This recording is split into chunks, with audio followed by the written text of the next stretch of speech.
Assalamualaikum warahmatullahi wabarakatuh. Halo semuanya, perkenalkan nama gue Reza Flavia dengan nomor induk mahasiswa 15 13 61 90 70. Pada video kali ini gue akan mempresentasikan hasil tugas akhir pada mata kuliah metodologi penelitian menggunakan aplikasi Sway dengan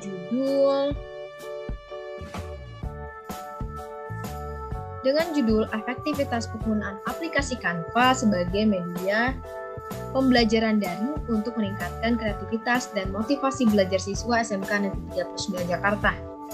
Nah, ini dia halaman editan Sway. Jadi ini yang udah gue edit sesuai dengan proposal metodologi penelitian yang udah gue buat. Ada bab 1 pendahuluan, isinya latar belakang, identifikasi masalah, batasan masalah, dan lain-lain. Yang kedua ada landasan teori. Yang ketiga ada bab 3 metodologi penelitian. Terus ada referensinya, dan terakhir ada profil gue. Nah, Sway ini nih, kalau kita play ini, dia akan ada 3 tampilan. Ini tampilan pertama itu yang ke bawah seperti ini. Jadi dia ke bawah. Nah, untuk tampilan yang kedua itu ada yang ke samping, geser begini nih. Dia perlahan menggesernya. Dan yang tampilan terakhir itu dia ada yang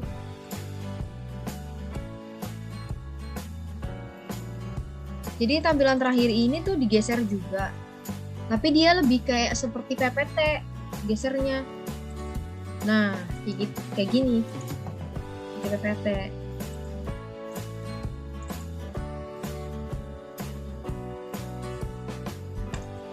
Oke, langsung aja gue jelasin isi proposal metodologi penelitian yang udah gue buat. Yang pertama itu judulnya. Ada judulnya, tadi udah disebutin. Terus habis itu bab 1 pendahuluan, isinya ada latar belakang. Jadi mengutip dari Kemendikbud RI, perkembangan ilmu dan teknologi berpengaruh terhadap berbagai aspek kehidupan manusia karena memudahkan dalam berbagai aktivitas dan pekerjaan manusia. Itu menurut Putri tahun 2020. Nah, di masa pandemi COVID ini perubahan terjadi dalam berbagai aspek, terutama aspek pendidikan ya. Jadi untuk memutus rantai penyebaran virus corona ini, maka pembelajaran ini dilakukan secara daring atau jarak jauh.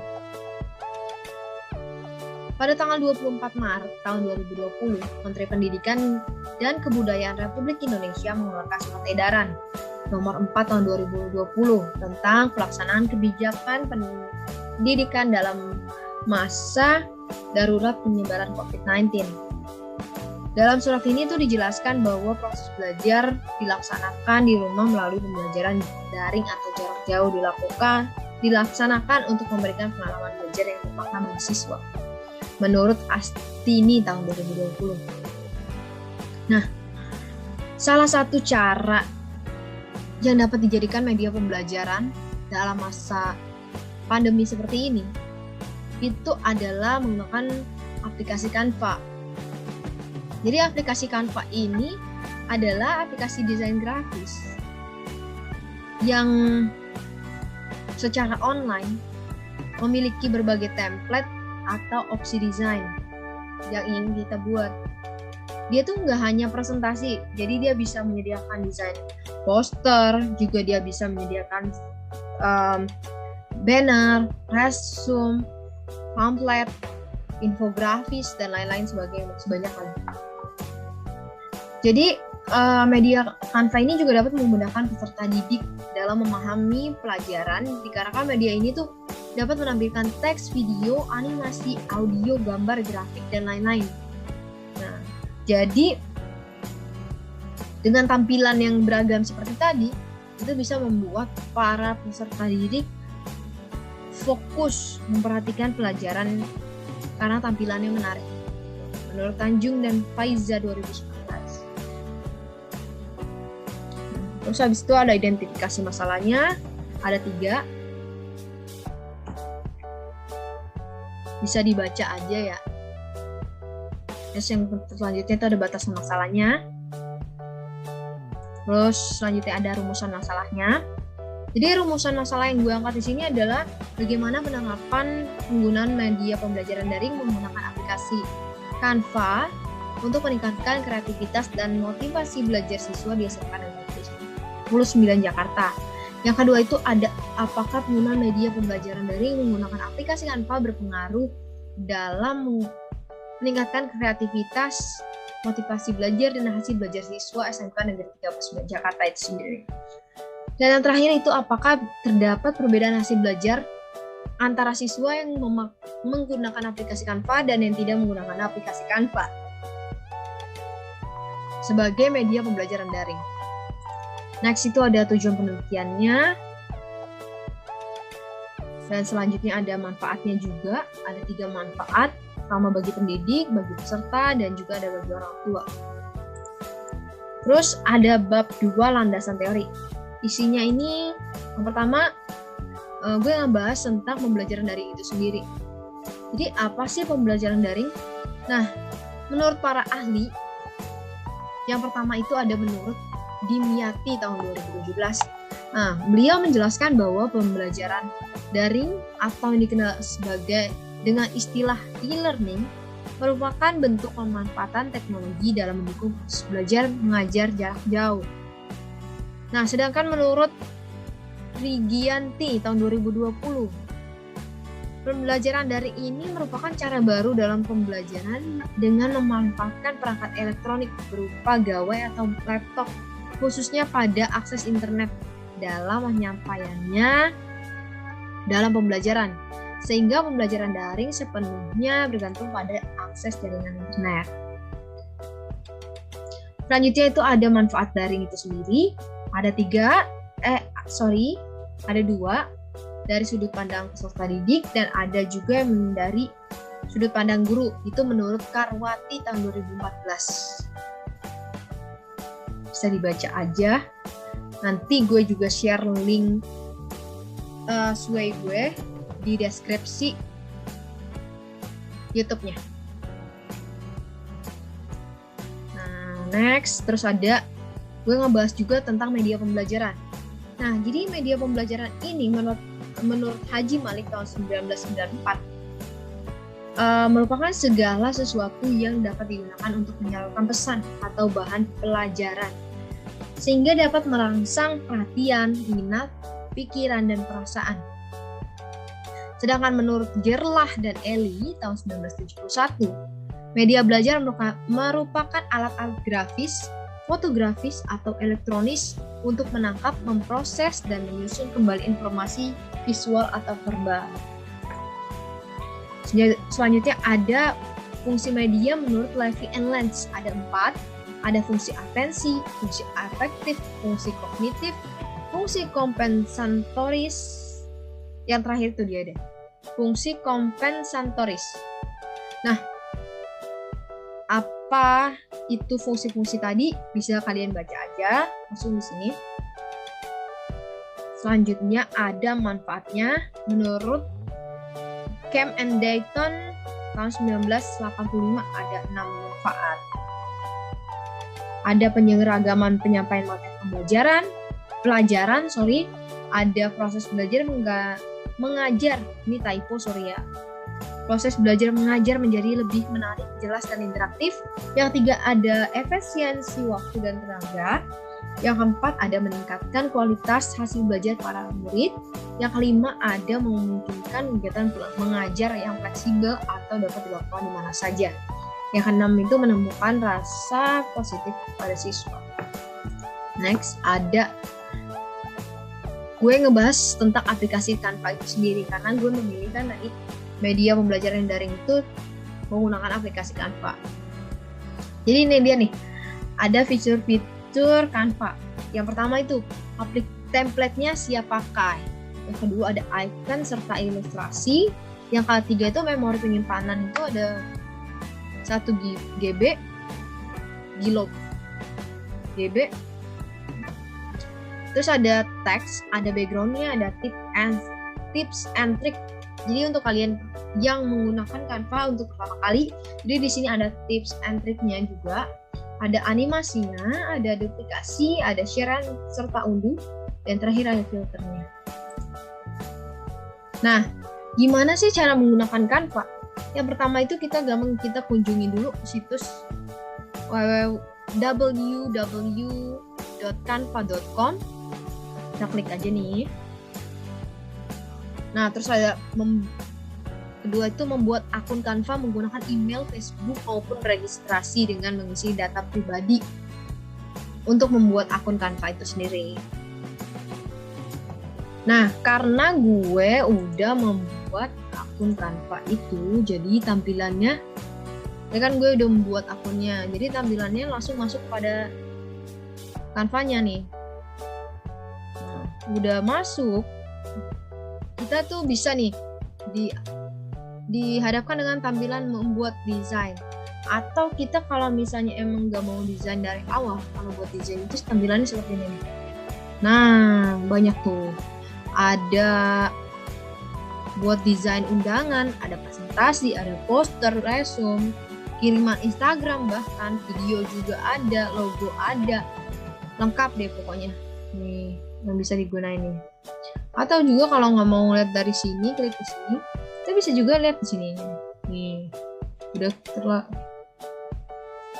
udah muncul nih gambar-gambarnya.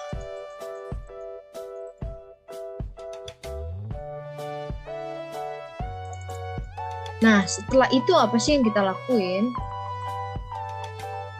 Oke. Jadi setelah itu tuh pilih salah satu apa yang pengen kalian desain gitu. Kalau di sini gue pengen ngedesain presentasi misalnya. Kita klik presentasi kan. Muncul nih halamannya seperti ini. Nah, ini dia nih. Nah, di sini tuh banyak template-template yang bisa kita gunain. Banyak template-template yang bisa kita gunain. Setelah itu, pilih template yang kalian butuhkan dan kalian suka. Nah, misalnya gue pilih template yang sebentar. Template yang mana ya?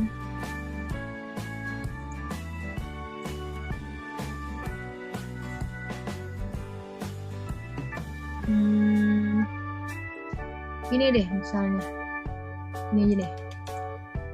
Nih, proposal penjualan.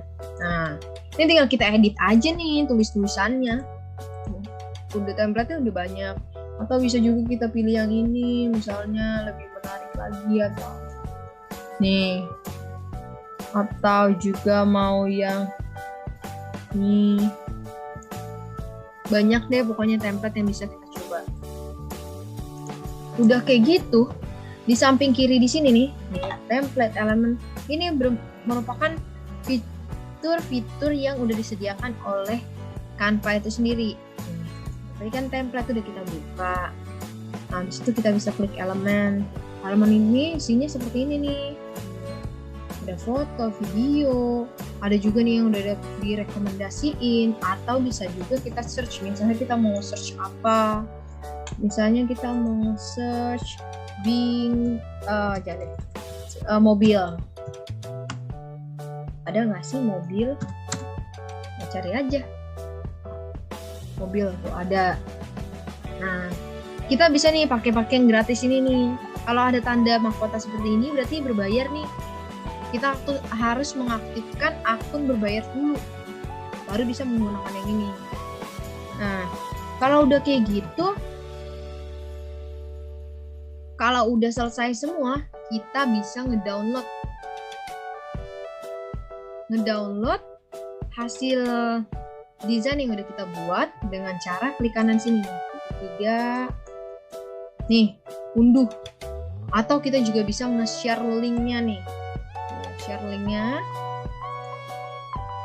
Atau kalau mau disimpan aja di sini juga bisa, kita simpan aja, nanti ketika kita butuh kita tinggal masuk ke situsnya tadi dan itu udah tersimpan secara otomatis.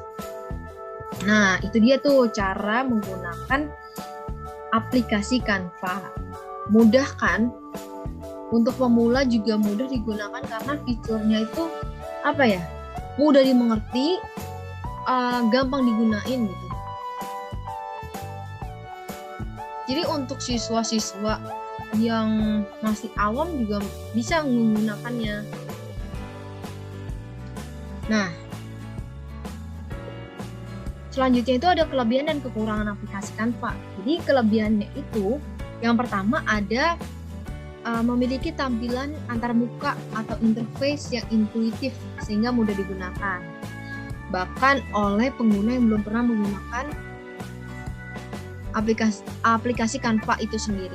Nah, yang kedua itu memiliki ribuan template desain gratis yang tersedia untuk bermacam-macam kebutuhan.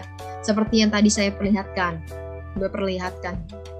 So, habis itu dia tidak membutuhkan instalasi di komputer. Jadi kita kan tinggal buka aja situsnya kan, karena dia ini merupakan aplikasi berbasis web atau cloud. Nah, tersedia juga di mobile untuk Android ataupun iPhone. Jadi tinggal download aja. Ketika kita misalnya kita berada di perjalanan dan tidak membawa laptop, kita juga bisa ngedesain lewat handphone kita gitu. Yang selanjutnya itu ada juga hasil desain otomatis tersimpan pada web dan dapat di-share di sosial media. Nah, terus habis itu ada hasil desain dapat di-download dalam format PNG, JPG, dan PDF, dan lain-lain. Nah, selain kelebihannya, dia juga ada kekurangannya. Kekurangannya itu karena dia berbasis cloud, dia ini membutuhkan internet untuk mengaksesnya.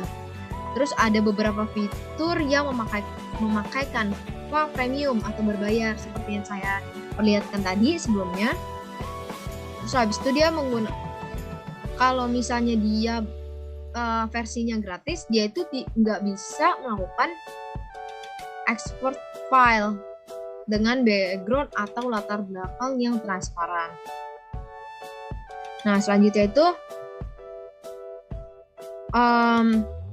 fitur export desain dengan hasil berupa animasi GIF atau video hanya bisa tersedia pada versi berbayar. Nah, kerangka berpikir yang udah gue buat itu seperti ini. Seperti ini. Buka aja. Yang pertama itu kan terjadinya COVID-19 di Indonesia. Maka dilakukannya pembelajaran secara daring. Nah, karena dilakukan pembelajaran secara daring, jadi proses pembelajaran ini menjadi kurang efektif dan menarik tentunya. Dari situ kita bisa nih mengambil hasil belajar sebelum diberikan perlakuan. Perlakuan ini apa? Maksudnya, jadi sebelum kita menggunakan aplikasi Canva sebagai media pembelajaran tadi. Nah, habis itu kita melakukan pembelajaran menggunakan aplikasi Canva tadi. Nah, selanjutnya itu kita tes lagi hasil belajarnya setelah diberikan perlakuan dan dilakukan analisis. Kemudian itu pembelajaran efektif dan tujuan pembelajaran tercapai. Next, ada bab 3 metodologi penelitian. Di sini tuh bab 3 itu isinya yang pertama ada tempat dan waktu penelitian, ada model penelitian. Nah, model penelitian yang gue pakai ini dia penelitian deskriptif yang diperoleh menggunakan pendekatan kombinasi atau gabungan, yaitu dengan menggunakan metode kualitatif dan kuantitatif. Next, ada subject and object penelitian, terus ada juga teknik pengumpulan datanya. Jadi di sini ada 3 teknik pengumpulan data, ada observasi, tes, dan kuesioner.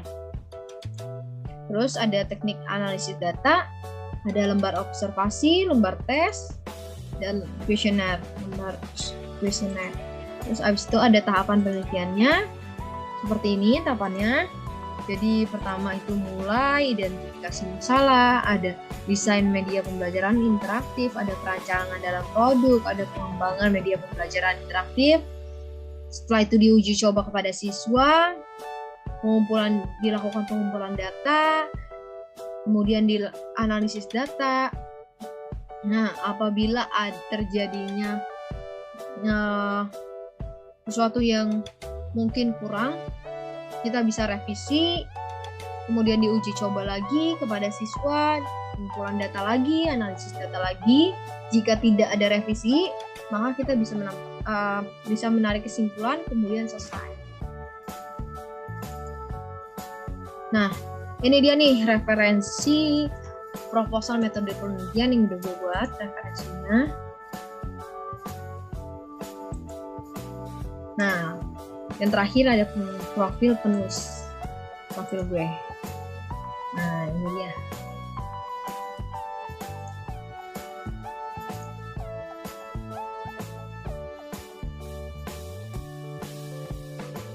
Nih, ini dia kalau misalnya tampilan pada umumnya yang biasa orang-orang pakai nih.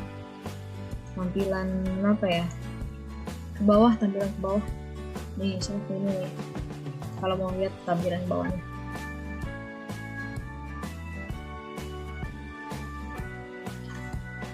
Oke, baik. Itu aja yang bisa gue sampein di video kali ini.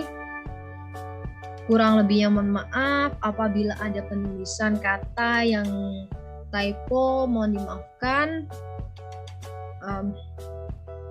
Gue Reza Octavia mengucapkan terima kasih. Selamat menonton video ini. Assalamualaikum warahmatullahi wabarakatuh. Bye-bye. Sampai bertemu di video selanjutnya.